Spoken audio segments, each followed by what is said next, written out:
If you need any assistance, please contact us through channel 16 and ultra-high frequency. China's state-run media, the Global Times, proudly claims that the Chinese Navy has conducted over 7,200 escort missions in the waters of the Gulf of Aden.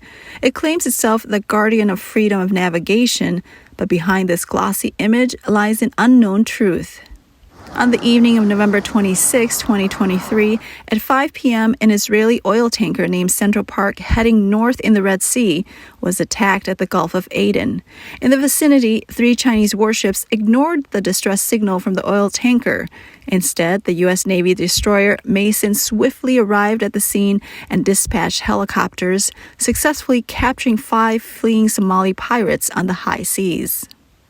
The Mason fulfilled its mission by responding to the MV Central Park. Just at that moment, 2 ballistic missiles from the Houthi-controlled area of Yemen landed in the sea, 10 nautical miles away from the 2 ships. According to Chinese sources, the 3 escort warships can quickly identify the distressed vessels upon receiving any distress signals. Whether they decided to provide assistance is a more intricate matter. Let's imagine for a moment what would happen if the Chinese Navy did decide to protect the Israeli oil tanker in this region. This could potentially stir up significant international political controversy. The well-known tensions between Israel and Iran make the situation particularly sensitive. As a traditional ally of Iran, how would the CCP justify its providing escort to Israel? Imagine if the CCP's warships were to intervene, the potential scenario could involve a retaliatory response from the Houthi armed group in the form of ballistic missiles. This would be a diplomatic spectacle for China, a move that would be embarrassing and damaging to its international image. From the perspective of the leadership of the escort fleet, this would be a nightmare scenario. If such an action were taken, they might have to reconsider their positions. Furthermore, since 2008, the CCP Navy has explicitly stated that they only protect Chinese ships and United Nations humanitarian vessels. But behind this selective action lies a deeper secret. Sources have revealed that the CCP has quietly transported precursor explosives to the Middle East under the guise of humanitarian aid supplies. Since these substances appear as harmless white crystalline powder, their true nature remains unknown. This appears to be a cunning and dangerous strategy aimed at developing influence in the Middle East and engaging in geopolitical competition with the U.S. In the past 3 months, China has been blamed for providing support to Houthi attacks on merchant ships in the Red Sea, citing Israel's actions in the Gaza Strip as a trigger. The fear is that if Israel were to gain control of Gaza, it could obtain a significant amount of Hamas weaponry, supplies, and documents. This could potentially expose direct CCP support for Hamas and position the CCP as a backer of a terrorist organization, leading to global condemnation.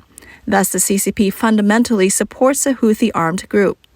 On the other hand, excessive actions by both the CCP and Iran, allowing Houthi attacks on ships in the Bab el-Mandeb Strait, could directly threaten the oil exports and foreign trade security of Sunni-majority countries. This could trigger economic crisis and social unrest in various Middle Eastern nations, fueling strong opposition from the populations and elites against the CCP. Take Egypt, for example. Houthi attacks on merchant ships could significantly reduce revenue from the Suez Canal, leading to financial turmoil and social unrest in the country. If Saudi Arabia's oil cannot be exported, the CCP's peace efforts between Saudi Arabia and Iran may prove futile. Such a situation undoubtedly undermines Xi Jinping's credibility and geopolitical influence in the Middle East. The CCP's economy is heavily reliant on Middle Eastern oil and natural gas, as well as smooth global shipping. But due to the continuous terrorist attacks by the Houthi armed group, the CCP is facing the risk of becoming the biggest loser in this crisis. Recently, the freight rates on the Shanghai to Europe route have skyrocketed by 4 times.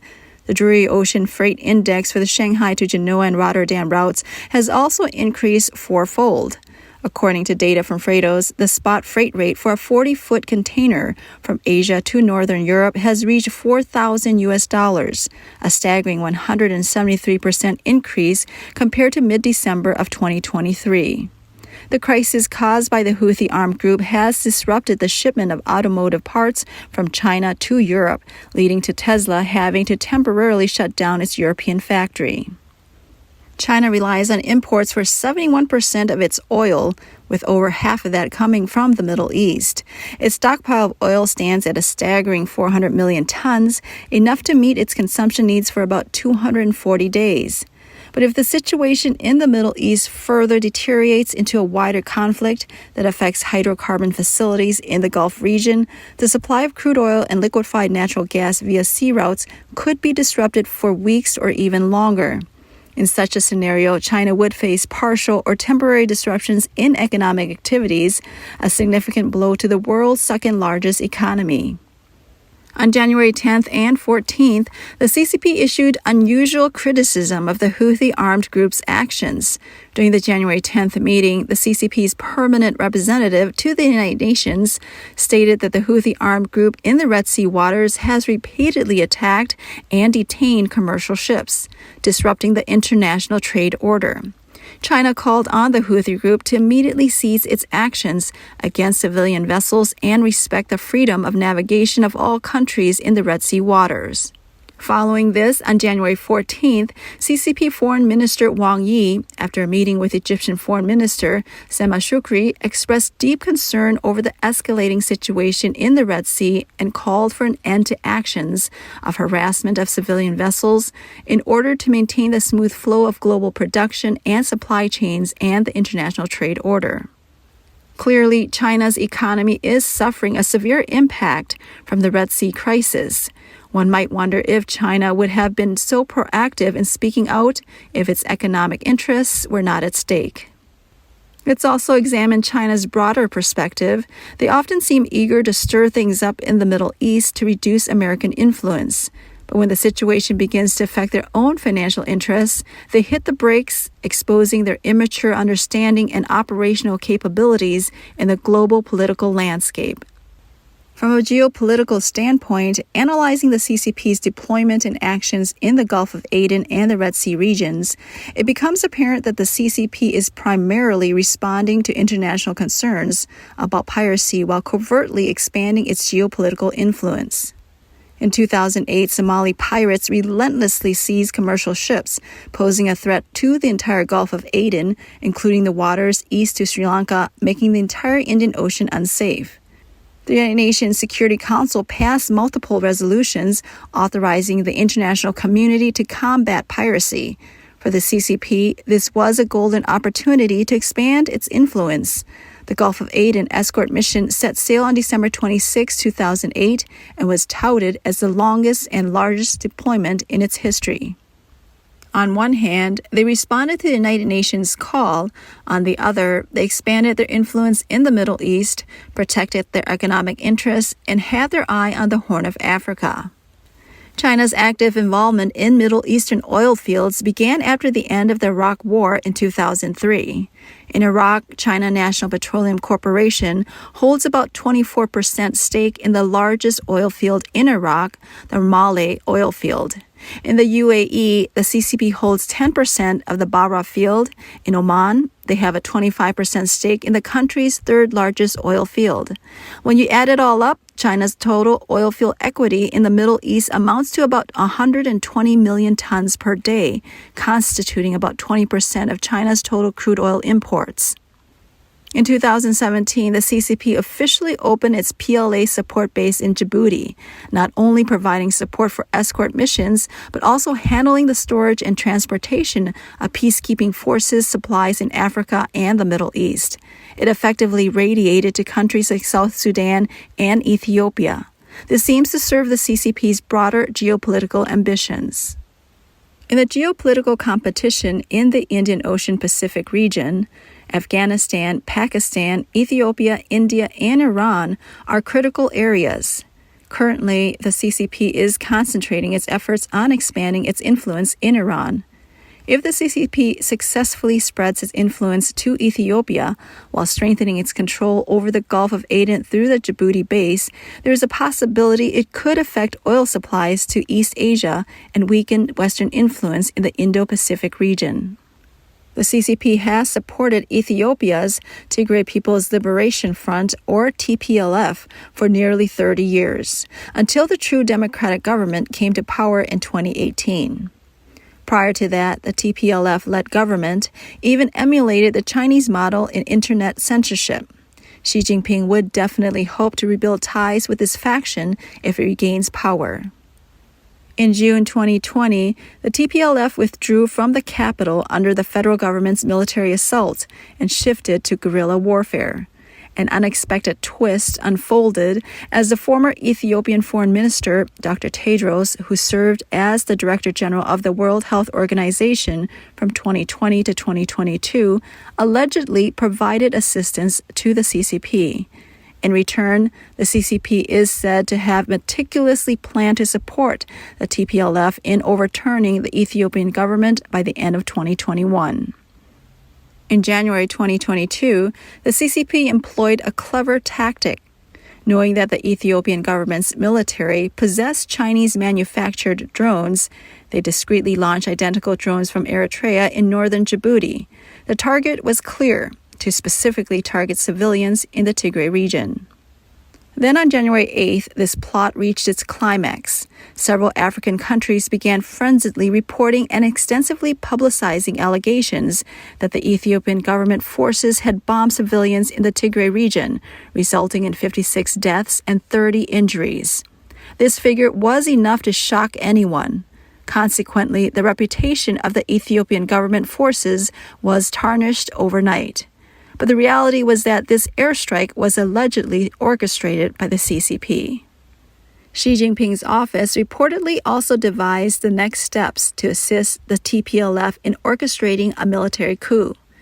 The CCP's plan allegedly involved TPLF Special Operations Forces disguising themselves as civilians and stealthily approaching the Ethiopian capital. Subsequently, they planned to use Chinese drones to target government military commanders. Even more insidiously, the CCP purportedly planned for the TPLF to push civilians to the front lines as human shields, with a premeditated aim of causing casualties as high as 80,000 civilians, ultimately placing blame on government forces for indiscriminate killings. In this carefully orchestrated conspiracy, the CCP allegedly portrays its drones as American drones, with the aim of creating confusion and preventing U.S. intervention. To achieve this, the CCP has reportedly prepared a series of false pieces of information and is even said to be ready to provide pre-made photos and materials to the New York Times and some so-called friendly European journalists. If the U.S. cannot intervene, the CCP can purportedly manipulate clandestine networks and communication systems, spreading false information to mislead the public, claiming that the Ethiopian president was forced to step down and go into exile. The ultimate goal of this strategy, known as unrestricted warfare, is to regain control of Ethiopia's government, thereby advancing the CCP's strategic interests in Ethiopia and the entire Horn of Africa region. The individuals involved in these actions are allegedly military strategists at various levels, drones, and electronic equipment, all of which require support from naval fleets and the military base in Djibouti. The CCP's calculation is that Ethiopia's capital would likely be unable to resist. Once the capital is captured by the TPLF, Xi Jinping and his diplomatic department are reportedly prepared to recognize the new regime. CCP Foreign Minister Wang Yi is said to have been fully aware of these arrangements in late 2021 and early 2022. The TPLF has allegedly promised that once in power, it intends to establish an institution similar to China's Emergency Management Department, combining it with virus control to firmly control the local situation. In the political drama unfolding in Ethiopia, China's strategy appeared seamless, but it ultimately fell short due to the unsatisfactory performance of the TPLF in battles after 2022, resulting in a failure. Therefore, when observing the Chinese Navy's escort operations in the Gulf of Aden, it should be recognized as a carefully designed element of China's global geopolitical strategy. Their objectives extend beyond military superiority, aiming to influence and control political dynamics in the Middle East and the Horn of Africa through the multidimensional use of technology and strategy. Similarly, Western countries have been strategically positioning themselves in the Horn of Africa. In March 2023, Russia had planned to establish a naval base along the Red Sea coast in Sudan to counterbalance U.S. influence in the Persian Gulf. But this plan was eventually thwarted by Western influence and strategies.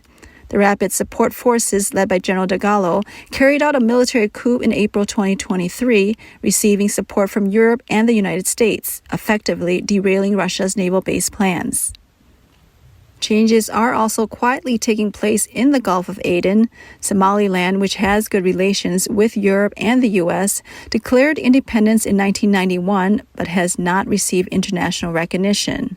In January 2024, Ethiopia signed a memorandum of understanding with Somaliland, agreeing to use Somaliland's ports and naval base for the next 50 years.